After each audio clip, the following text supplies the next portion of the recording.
پیش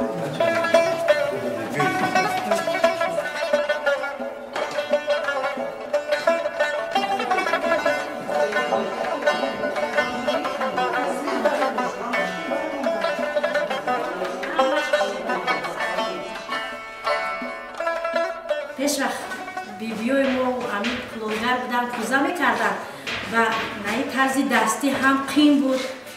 در یک روز ما تا بیگانی 5 تا کوزه میبروردیم. حوزی روحی آسانی را استاد با ما این نقطه حالت تیار میکنیم.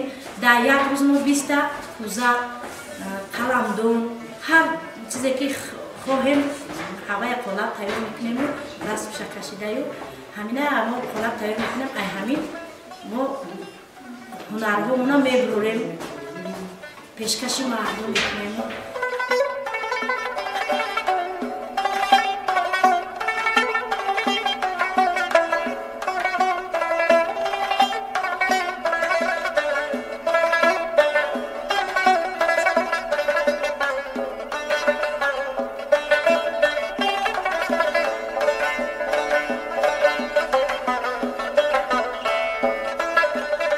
زنهایی که در اینجا کار میکنن یک قسمی با کارهای دستی، یعنی ساختن اسبک‌ها، گذشته‌های فور و اینچنین با کارهای قالب‌ریزی، کارکردیون، شفاف‌سازی‌ها و اینچنین تا به پختن در پیچ علاقه یک تجربه حاصل کردن.